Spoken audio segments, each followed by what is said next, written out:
provide assistance to people who are affected by nuclear weapons use or testing, and also to remediate contaminated environments. And Article 7 obligates the broader international community to support those efforts.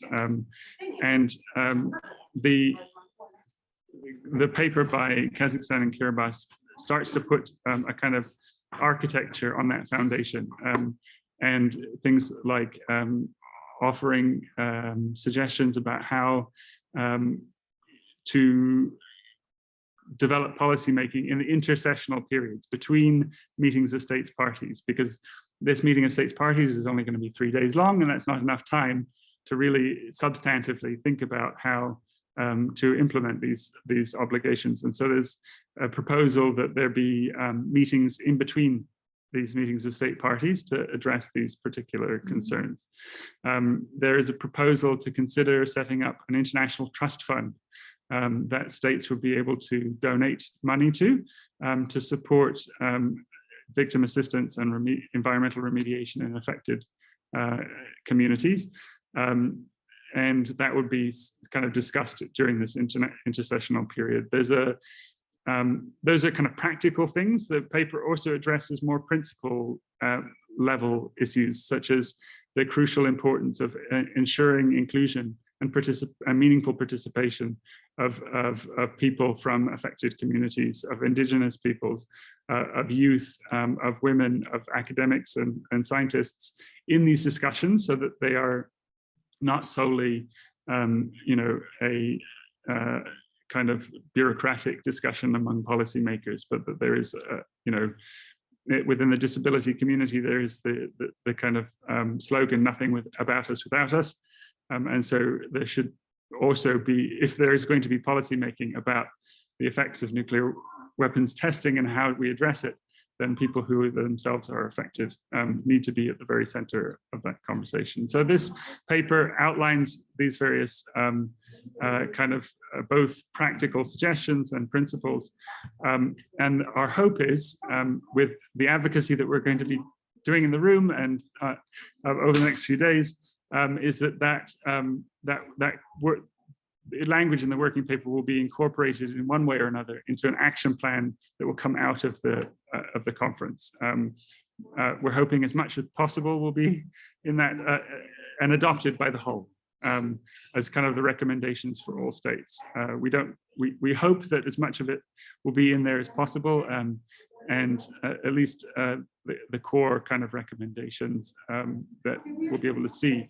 And as Australia moves towards ratification, and even now starts to think about implementation, if we can think about that, it will. We very much hope that Australia will be a meaningful participant in those conversations, both in the meetings of states parties, but also in the intersessional period. And that people, not just the government of Australia, but people in the Australian context who themselves have been affected by the UK testing legacy, will participate in those conversations and hopefully benefit from any outcomes from that. Yeah, I think that's a really good point about Australia and what our government can do to assist survivor communities. And of course, we haven't signed and ratified yet, but we hope to be moving towards that. But we don't have to wait for that either to start these conversations. And that's something that we brought to Port Augusta as well. It was just a time to sit down and listen to people who are impacted and have stories and memories, and family members affected, and various illnesses, and people, wanting more research to be done, for example. It was just really good to sort of open that up to ask what would be meaningful to you if this government could take steps to assist people who are still feeling the impacts of those tests. So we can start that conversation now. And I'm wondering now, if there is a question in the room in Fremantle, or online, we have about 5 minutes left with Matt before he returns to the conference. We have one question in the chat, which is AUKUS going to get in the way of Australia signing the TPNW? Matt, did you have any thoughts on that, on the AUKUS agreement with the nuclear submarines? Yeah, I mean, I assume that you all know more about this than I do, but I think not necessarily, right? Like, I think that there are US allies, non-NATO allies, which is the same status in some ways that Australia has, that are members of the treaty, right? So Thailand, for instance, and the Philippines, and others that have a similar kind of defense agreements with the United States. Thinking outside of the US kind of sphere of influence, Kazakhstan has defense agreements with Russia, and is a member of the treaty. And so obviously the issue of the submarines is one that, you know, will require some political work. And that's for you all to do. We'll support and be in solidarity with you from afar. But I think that the AUKUS should not be a stumbling block, I don't believe, in terms of the legalities of the treaty. It might be a political and diplomatic one, but we hope that the commitments that your particularly Labour Party and others that have signed the ICAN parliamentary pledge, they follow through on this and address whatever diplomatic and political obstacles might be there. And I think ultimately for Australia, security is best served by you know, not being hosting nuclear weapons or nuclear powered submarines, and you know, finding ways to build you know, connections across the Pacific, across Asia, across Oceania as a whole, to build the common security of the Pacific and Asia and the world as a whole, not just simply Australia itself. Thank you, Matt. What about from the room in Fremantle? Can I get an indication? It sounds like there is a question. I can see some pointing. So we might need, it would be great if the person could come up to the screen. Come up to the screen.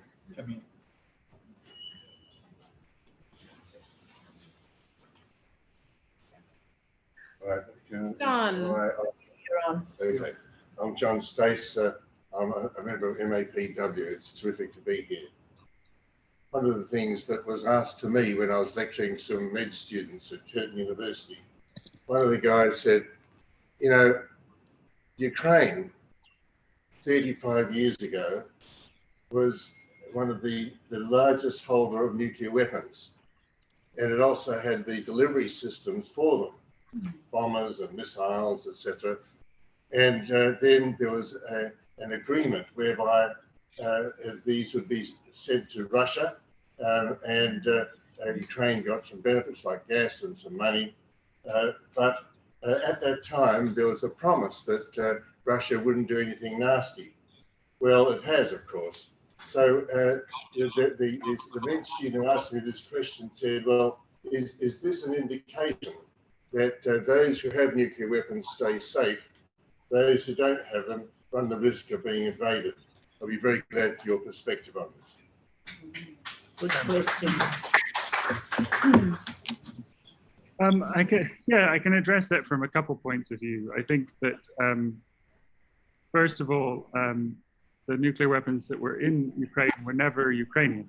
Right? They were under they were Soviet nuclear weapons, and they were never under the custody of the Ukrainian government. So it's a little bit of a neat myth that Ukraine once had nuclear weapons. It had nuclear weapons on its territory, but it never had control of them or custody of them, and would be unlikely to have been accepted into the Nuclear Non-Proliferation Treaty as a nuclear armed state. And so there's some good, careful, research on this this issue that shows that that narrative that is often repeated in the news media is not actually factually correct, so but it seems to have a life of its own, because I think there is this sense that nuclear weapons provide countries with security.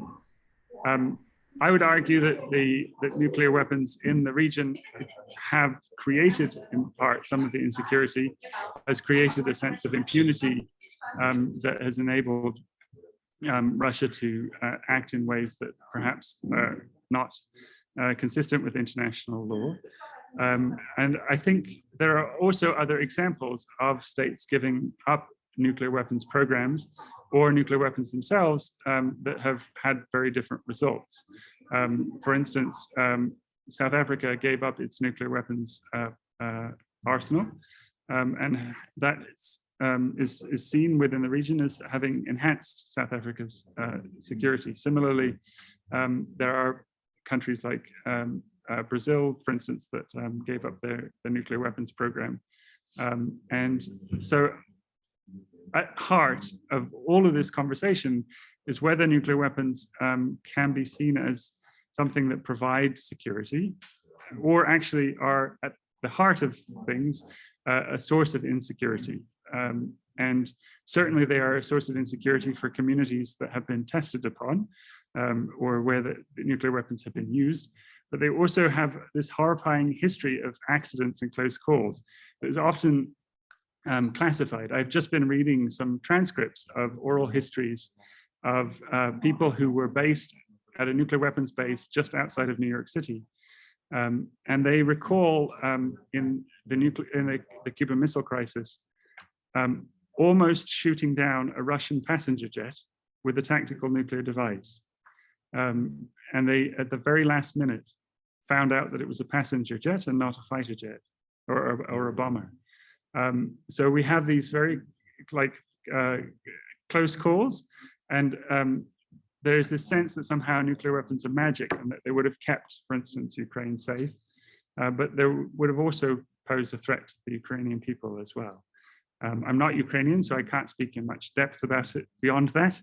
I would turn to someone from the region for more detail than I can provide. Thanks. That was beautifully answered. Thank you so much, Matt. Lots to think about there. And it's time for us to let you return to the conference. Thank you so much for being with us this morning, tonight. It's much. Thank you, Matthew. Keep up your work. Thank you, Matt. Thank you so much, Matthew. Thank you, Matthew.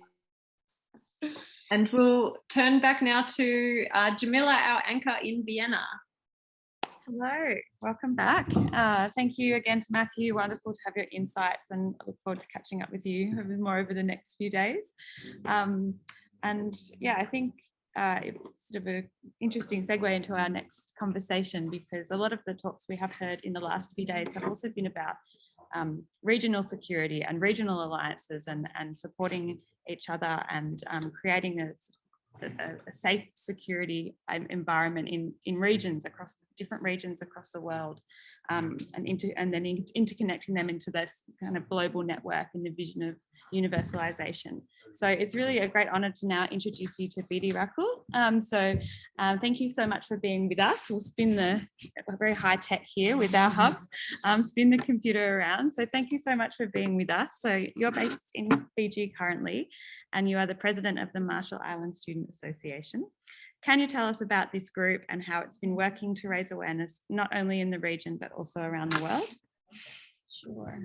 Hello, everyone. Thank you so much for having me today. It's really an honor to be here and to speak to you. And so MISA for the Pacific is a student-led organization. In 2017, a few students were invited to a conference about the ocean, and it is there that it clicked to us that there is not enough conversation within youth about the nuclear issue, especially within the Pacific, especially among ourselves as Marshall Islands youth and as Pacific youth.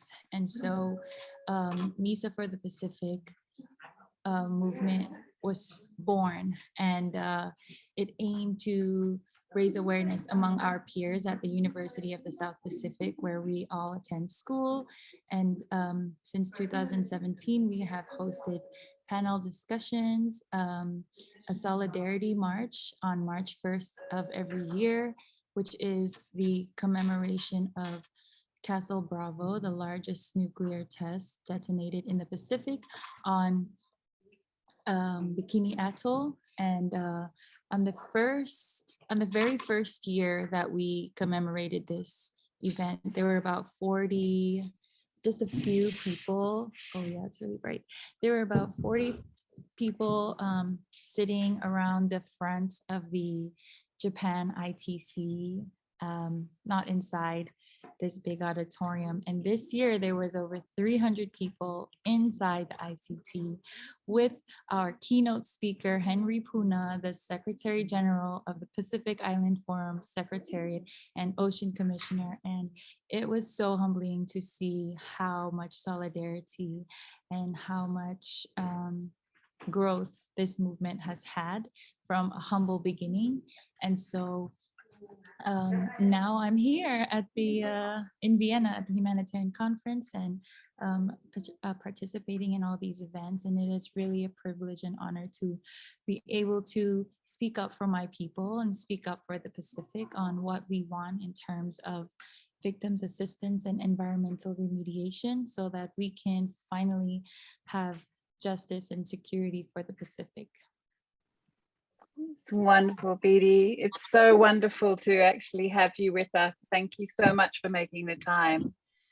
I wanted to ask you, Bedi, on the weekend you were speaking at a civil society forum on a special panel called looking at weapons grade colonialism. Would you be able to tell us a little bit about that panel and what its messages were to the civil society forum on the weekend? Sure. So the themes of that panel were quite broad. We talked about racism and patriarchy, colonialism, and all the ways that the nuclear legacy has impacted people and continue to do so. And my colleague, Vincent, I can't remember his last name, but he brought up a really great point about the universal dynamic of power and racism and how it's impacted Indigenous communities for decades, not just through nuclear testing or bombs, but slavery and immigration, discrimination, all of these different issues. And I tried my best to connect it to what was happening in the Marshall Islands during the testings. During that time, there were several islands who were affected by the nuclear fallout from Castle Bravo. And these islands were not evacuated. The people lived there.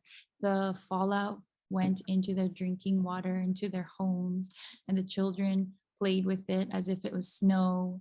And afterwards, the horrible health impacts that took place were downplayed when reported by the US, and unclassified documents revealed an experiment called Project 4.1, which tested nuclear impacts of health impacts of radiation fallout on human beings. So essentially our people were used as guinea pigs for radiation fallout, and the racism continued throughout Fijian victims, New Zealand victims, Kiritimati Atoll victims, and still continues today as we continue to shoulder the disproportionate burden of climate change and its impacts on the Runit Dome in the Marshall Islands, which is under threat of leaking radiation into our ocean. There's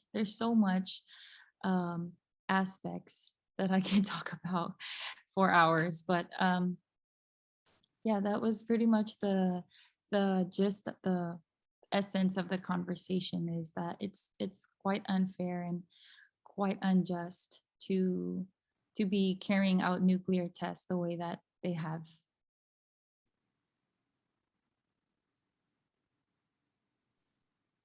Jem, did you have a question?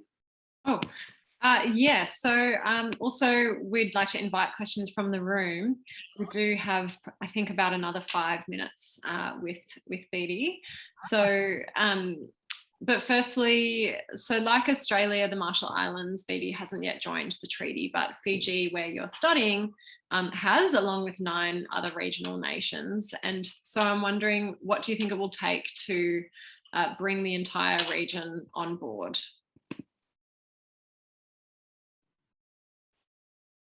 It's been really heartening to meet and hear from so many different perspectives. And I think what it will take is understanding that the ocean impacts us all, and the impacts of nuclear radiation leaking into the ocean is not a Marshall Islands problem. It is a Pacific problem, and it is a global problem.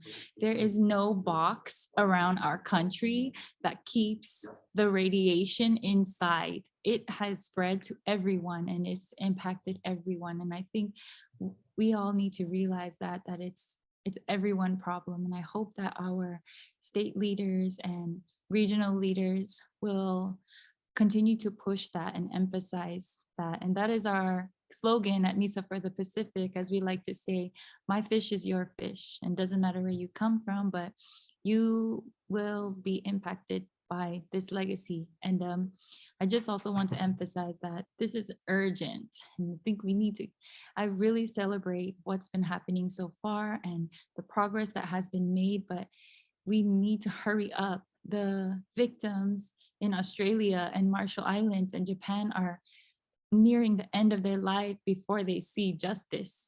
So we need to act more urgently to sign the TPNW and lobby our states to sign the TPNW. Thank you.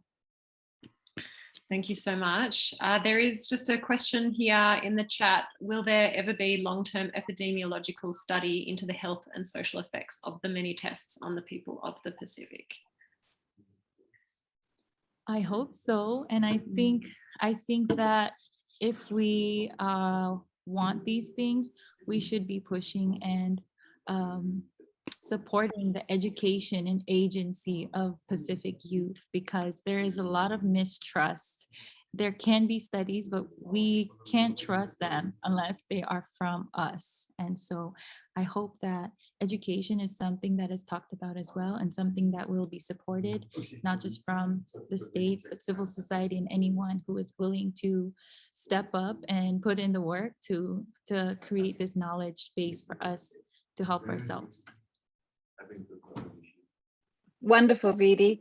I know that you've also got a campaign running at the moment to ask people, if you're on social media, to make a sign. Would you like to tell us about that very quickly? And then I might change over to Fremantle so that people can ask you some questions. But do you want to tell us about the sign? Sure, thank you for the opportunity to share that. Like I said, our slogan is "My fish is your fish," and then we think it's a really catchy way for everyone to participate in the message and advocacy that's going on. And so if you can please post a picture of yourself with the slogan and use the hashtag "My fish is your fish" and follow Marshall Islands Student Association page on Facebook and tag us, and we can show everyone that we are not alone, and there are so many others who stand in solidarity for nuclear justice. Thank you. Wonderful, thank you. Are there any questions from the room in Fremantle? Yes, I'm seeing someone. We haven't, you're on mute at the moment.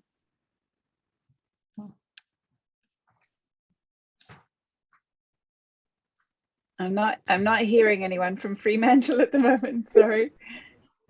Oh yes? I don't know whether I'll be able to get to the microphone to ask it, but would you be able to ask it on? They might be able to hear you. We can hear you. Oh, excellent. Oh, great. Okay. So I just wanted to ask, what role do you feel, say Australia had signed and ratified the treaty already, what role would you see both now in this kind of pre-ratification phase and post of working with Pacific Island nations to get more nations on side, but also critically to to pressure the United States and those that actually ran those tests to be compensating those impacted urgently. Thank you so much for that question. I think that if Australia were to sign and ratify the treaty, that would send a massive, massive message to the region and to all of the nuclear armed countries that if Australia can do it, so can you. The support of Australia means so much to us, and we hope that they will sign the TPNW. Thank you so much, Bedi. It's just been such a joy to hear from you. And I wish you all the luck over the next few days over there in Vienna. I hope that your voices will be heard over and over again in those important rooms together with everybody. So if everyone could thank Bedi for being with us, thank you so much. And we'll hand you back over to Jemila as well. Thank you. Thank you, Bedi. Thank you so much for being with us. And I look forward to catching up with you later in the conference. Thank you. So we've just got another 2 minutes before we hand over to Fremantle to hear more from them. Jemila, is there anything that you're looking forward to in the next, throughout this day when you're doing the Humanitarian Hub or the first meeting of States Party? The first day of the meetings of the States Party will be tomorrow, your time. What are you looking forward to?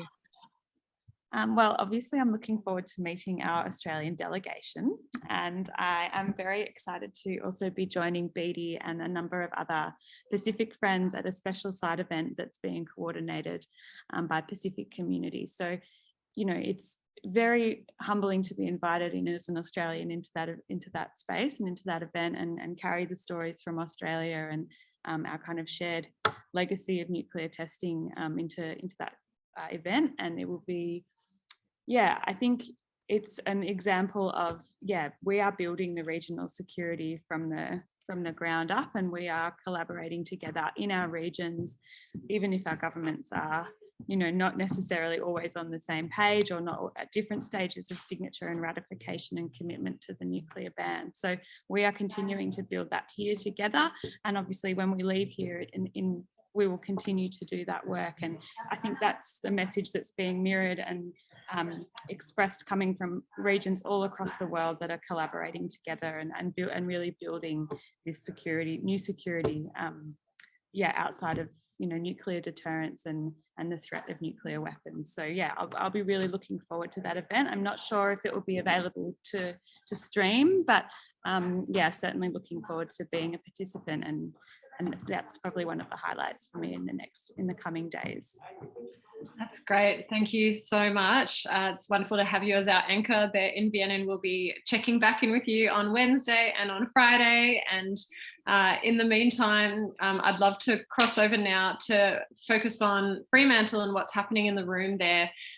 So can I ask our friends in Freo to step up and let me know if I'm to put the video on that you would like to have played, but it would be wonderful if someone would like to introduce that. Thank you for that. The first thing we're going to do is play the Mulga Rock video. I'd just like to explain to you why we're playing it. It's because if you look at the map of Australia today, the uranium sites, you find there are 50 companies and projects listed. 2 are, of course, only operational. The major one, BHP's Olympic Dam and Beverley, both in South Australia. But we have in WA the Mulga Rock project, which has been approved. It's due to start. It was inherited by the current Labor government. They can't do much about it. The previous Liberal government signed it away, and that will shortly come on stream. And why we're playing this video today by the Mulga Rock people is they, of course, are the descendants of the Maralinga people who suffered greatly from the fallout, the health mutations, the terrible damage to the landscape, which goes on and is a big problem today. So I think it's unfortunately they couldn't be here tonight, but I think it's very relevant that we watch the video and get their opinions and just see how they feel about where we're all going. Thank you.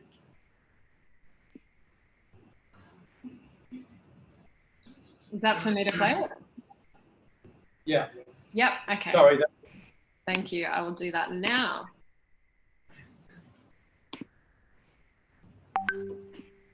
Hello, everyone. Maria from the Ukkulupuli Nurja Clan. With us, our main concerns is the Vimy mine, the Mulga Rock mine is on the top of the Queen Victoria Springs Nature Reserve, which is in our area of our home. It's been in our family for years from the time we've been here. Our family have lived there all their lives. They've lived off the earth, they've lived off the land. They've been born there, they've died there. Since we've got more vehicle access and things like that, we've been able to go out there and sleep and practice our cultures and everything like that. Sadly, my father's people were from Maralinga, and the Maralinga bombing happened, so we know exactly what the nuclear and the waste stuff can do to our land and our country. I wasn't even born when Maralinga happened, and I've been lucky enough to go back over there over 20 years ago. The cleanup is absolutely shocking. It takes a long time. So with this uranium mining that's happening up the top of our country, it's horrific. We don't want it, and we've seen mine sites being built, runways being built. This is our country, our land, and we have family that still live out in the bush, that still live not too far from there, that still go out and access these areas. The main thing is, like, a lot of us are now grandparents. I never had the opportunity to grow up in my dad's country of Maralinga, or we don't even have the opportunity to go there now because of the site that's been ruined. We don't want that for our own children. We don't want that for our next generations to happen. It's all good and well to say that uranium mining is going to bring a lot of money into the country, but it's going to be devastating. There's long-term effects. The water's going to go missing. The land's going to be cleared. The animals are going to go. Our people won't be able to go out there and practice their law or their cultures anymore. We won't be able to teach our children anything out there. It's going to be all lost again. Even in the long run, when they say, oh, a couple of generations, they're going to take our water. They're going to take everything. It's going to ruin everything. And we need to keep it safe for our children. The thing that's happening over in Ukraine is just another example of what could happen to us. We don't think it's going to happen, but it can happen. And we just don't want to be accountable to take, stuff from our country to make it worse for other countries. We all want to live in peace. We all want to live in harmony.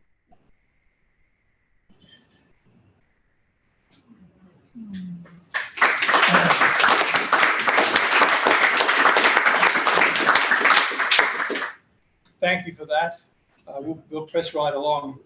I'd like to ask, next session, quickly, I'd like to ask our two federal members here, Josh Wilson and Jordon Steele-John, a minute each. We're running short of time, just to set the scene for the next session.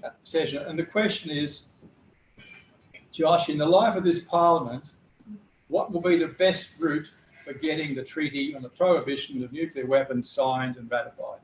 In 1 minute. Okay, two. Thanks, Chris. Great to be here on land Wajak people. Well, it's signing treaties is a matter for executive government. But we've recently, in the last few weeks, crossed a big threshold.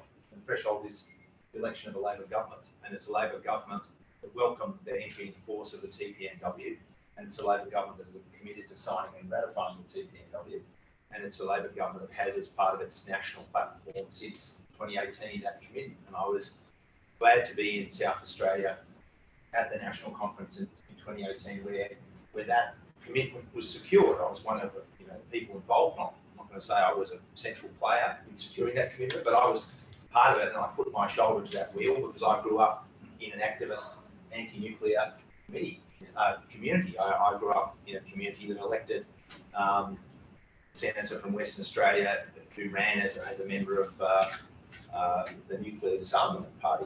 So I was glad to do that. So the most important thing is we have a government that has it as part of its national platform and that has stated publicly its intention to sign and ratify that treaty for a proper process. So it's now, the first sign of it, I guess, we've sent a delegation to the conference of the parties. That would not have happened if we hadn't had a change of government. We will benefit as parliamentarians, Senator Steele-John and myself and every other member of the parliament, we will benefit now from the fact that you've got an observer delegation there.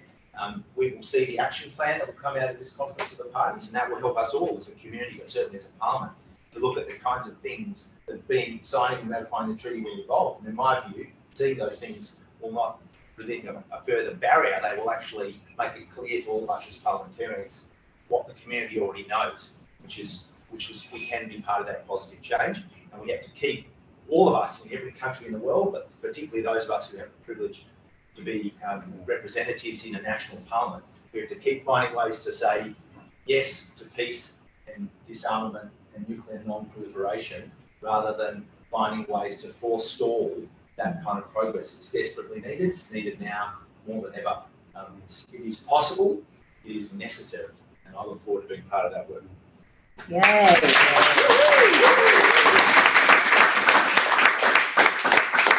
A quick one, Jordon. Yes, an equal 2 minutes. They're going to cut us off. Go. So I think, like Josh, it's great to be here while you're on the lands of the Aboriginal people, and I want to pay my respects to elders past, present, and emerging. We have cleared as a community a significant barrier to the ratification of the treaty with the chunky of the Morrison government in the bin, and that's a fantastic thing. But not only that, the community elected a parliament with the numbers to get the treaty done. Every one of the 16 Greens elected at the election supports the treaty, 100%. There are the numbers in the Senate to get it done. With the Greens in the balance of power and David Pocock, there's the numbers in the House to get it done. Bedi reminded us very powerfully, I think, of the urgency of this question. Not only to remove the perpetual danger of the existence of nuclear weapons, but to do justice to those that have been harmed also by the testing in our region. The best route to answer the question directly is to have the thing signed, ratified, and done. With some of the speed of some of these incredibly complex, nasty free trade agreements, see if we get rammed through pretty quickly. I think I'm prepared to give the government a couple of months to find out where the light switches are on the whole arrangement after 10 years. But quite frankly, if we're still talking about this in September or October, part of the route to ratification will be community pressure. Will be, come on, let's do it. Because time's running out for the Marshall Islands and for people that are nuclear survivors, for the Hibakusha. And every day that a nuclear weapon exists on the face of this planet is another day where the existence of life on this earth is threatened. And so we cannot delay in this. It needs to be done. And then we need to move on, really, to the other work that is needed around strengthening the Non-Proliferation Treaty, resisting AUKUS, and proposing a more peaceful role for Australia in the region. So let's get it done.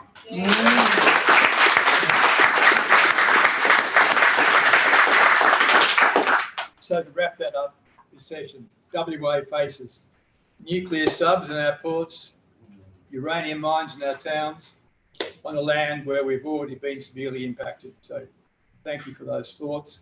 And we'll hand it back to Melbourne.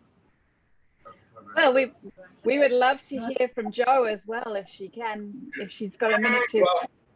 Well, we're over time, but we'll go to Jo straight away. No, yeah. We want to hear from Jo. I thought I was on later. You are. You're not in this script, but you now are. Yeah, okay. So I want to pay my respects to the Walyat people of this area, the Whadjuk people, and I want the Uluru Statement from the Heart implemented in this term of Parliament. I think it's really important. You know, we have been down this route before where Australia has been able to maintain, not that I really want to, the relationship very close with the United States, and we've challenged them. I will talk about some of those challenges later that date back to the 80s. And we've managed to say something different and maintain a relationship. So people who say, oh, it'll upset the alliance, that's rubbish. It need not do that.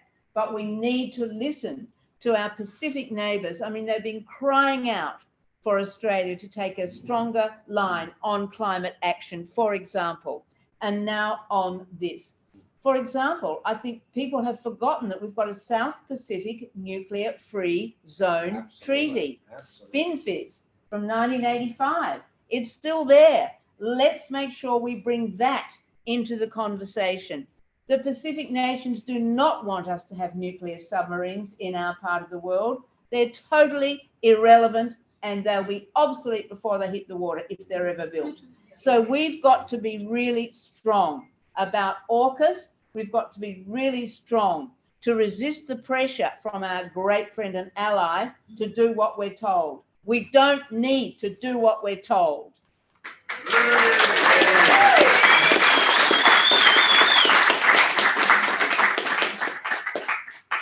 Wonderful.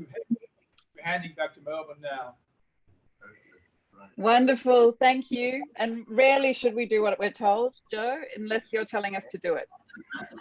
Thank you all so very much for joining us tonight. I really want to thank all of our wonderful crew, the wonderful people in WA. That room in Freo looks amazing. It sounds wonderful. It's such an honor to hear your voices all the way around the world. I also wanted to thank Mayor Fitzhardinge again for the beautiful words at the beginning, Matthew Bolton and Bedi Racule, and of course our wonderful representative in Vienna, Jemila, for their wonderful words today as well. Our next hub is going to be set on Wednesday evening, online from 6 p.m. in the east, 4 p.m. in the west, 6:30 in the center. So we're going to use exactly the same Zoom as this one. So if you want to join the in-person hub in Brisbane on Wednesday, should you all be jumping on a plane, or if you're in Brisbane right now, make sure that you register through the ICAN website, through the hub's website. And please consider supporting this project and our work with Vienna with a donation to our current appeal that we've got going through ICAN at the moment. This work is, it's wonderful, and we do a lot of it through love and fresh air, but the money really does help keep us going. Finally, we are publishing a detailed daily blog for those of you who really want to go deep on what's happening in Vienna and really follow very precisely exactly what's happening through the meeting of states parties, the Humanitarian conference, the various different friends who are just sort of contributing to those from the civil society end. It's called, what's it called, Jen? Oh, I cannot pronounce it correctly, but something. Good, that's why I was turning to you. Tillman gave me a recording, but it's something like Sakatosh. Sakatosh, okay, it's Sakatosh. You'll find it in the news section of our website, and there'll be a link in the chat there for you as well. It's a Vienna cake, that's the reference. And hopefully Jemila's been eating a lot of them. We thought it was going to just be Viennetta, like the old ice cream that we get in Australia, but no, we're going posher than that. So anyway, it's a wonderful blog. It's going to have lots more detail. For those of you who want to follow this more closely, it's a really great resource. So jump on with that. I hope that we'll see many more of you again on Wednesday and then again on Friday night. So Wednesday will be from Brisbane, Meanjin. Friday will be from Naarm, Melbourne. And so we're looking forward to seeing you all then. So I think that's it. Jem, anything last minute to say, or Jemila? Nope. No. Congrats everyone. Right. It's a hybrid event and we've pulled something off. So very grateful for your patience and cooperation.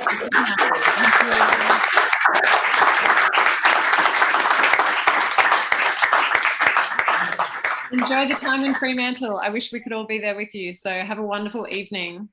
Yay. All right. Bye, everybody. Thank you, Fremantle.